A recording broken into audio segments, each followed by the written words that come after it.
बड़ी खबर का रुख करते हैं। राज्यपाल कलराज मिश्र ने 3 निजी विश्वविद्यालयों के बिल लौटाए। विधेयक पुनर्विचार हेतु लौटाए। प्रक्रियाएं नियमानुसार पूर्ण नहीं किए जाने पर पुनर्विचार हेतु लौटाए हैं। 15वीं विधानसभा के सप्तम सत्र द्वारा पारित थे 3 निजी विश्वविद्यालयों के बिल। ड्यून्स विश्वविद्यालय जोधपुर, व्यास विद्यापीठ विश्वविद्यालय जोधपुर और सौरभ विश्वविद्यालय हिंडौन सिटी करौली के विधेयकों को लौटाया है। तो राज्यपाल ने संविधान के अनुच्छेद 200 और उसके परंतुक के अनुसरण में प्रस्तावित निजी विश्वविद्यालयों के इन विधेयकों को लौटाया है। और काशीराम हमारे साथ इस खबर पर जुड़ गए हैं। काशीराम, जरा जानकारी दें, कौन से विधेयकों को लौटाया गया है और क्या कुछ रहा?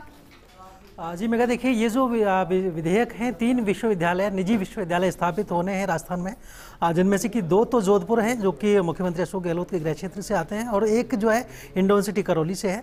इन तीनों विश्वविद्यालयों की स्थापना की जानी है, निजी विश्वविद्यालय हैं। और ये जो विधेयक हैं राज्यपाल के पास पहुंचे थे विधानसभा से पारित होने के बाद। जो अभी सप्तम सत्र है 15वीं विधानसभा का, उसमें पारित होने के बाद जब राज्यपाल के पास पहुंचे तो राज्यपाल ने अवलोकन के बाद ये पाया कि इनमें कई कमियां हैं। जब इनका विस्तृत रूप से अवलोकन किया गया राज्यपाल के द्वारा, तो उनमें ये पाया गया कि ना तो इनमें पाठ्यक्रम संचालित हो रहे हैं विश्वविद्यालयों में। दूसरी ये बात है कि बिना कोई भवन के ही संचालित हो रहे हैं जो विश्वविद्यालय हैं, और साथ ही जो इनका भू रूपांतरण होना चाहिए, जमीन जिस पर कि प्रस्तावित है निजी विश्वविद्यालय, उस भूमि का भी रूपांतरण नहीं किया जा सका। यानी कि राज्य सरकार को भू रूपांतरण के पेटे एक बड़ी आय हो सकती थी, उसका नुकसान किया गया है। दूसरा, पाठ्यक्रम अभी तक चूंकि एक विश्वविद्यालय के संचालन से पहले ही एक कम से कम कॉलेज और उस तरह का एक इंफ्रास्ट्रक्चर पूरा खड़ा करना होता है, वो कहीं भी खड़ा नहीं हुआ था।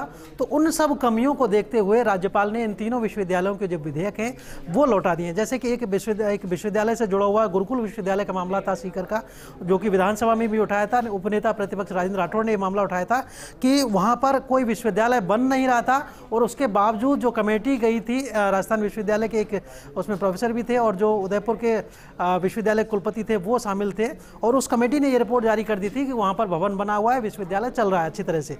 तो इस तरह की जो फर्जी रिपोर्ट बन रही थी, उसके आधार पर उस विश्वविद्यालय का मामला विधानसभा में उठा था। तो वो हालांकि उसका तो विधेयक पारित नहीं हो सका था, लेकिन इन 3 विश्वविद्यालयों के जो विधेयक पारित हुए, जो कि राज्यपाल तक पहुंचे थे फाइनल मंजूरी के लिए, लेकिन अब इनको राज्यपाल ने मंजूरी नहीं दी है। साथ ही राज्यपाल ने एक मुख्यमंत्री अशोक गहलोत को भी पत्र लिखा है। उस पत्र में भी उन्होंने ये उल्लेख किया है कि इस तरह के विश्वविद्यालयों के जो विधेयक जो पारित किए जा रहे हैं विधानसभा के जरिए, उन विधेयकों में कहीं ना कहीं कमियां हैं।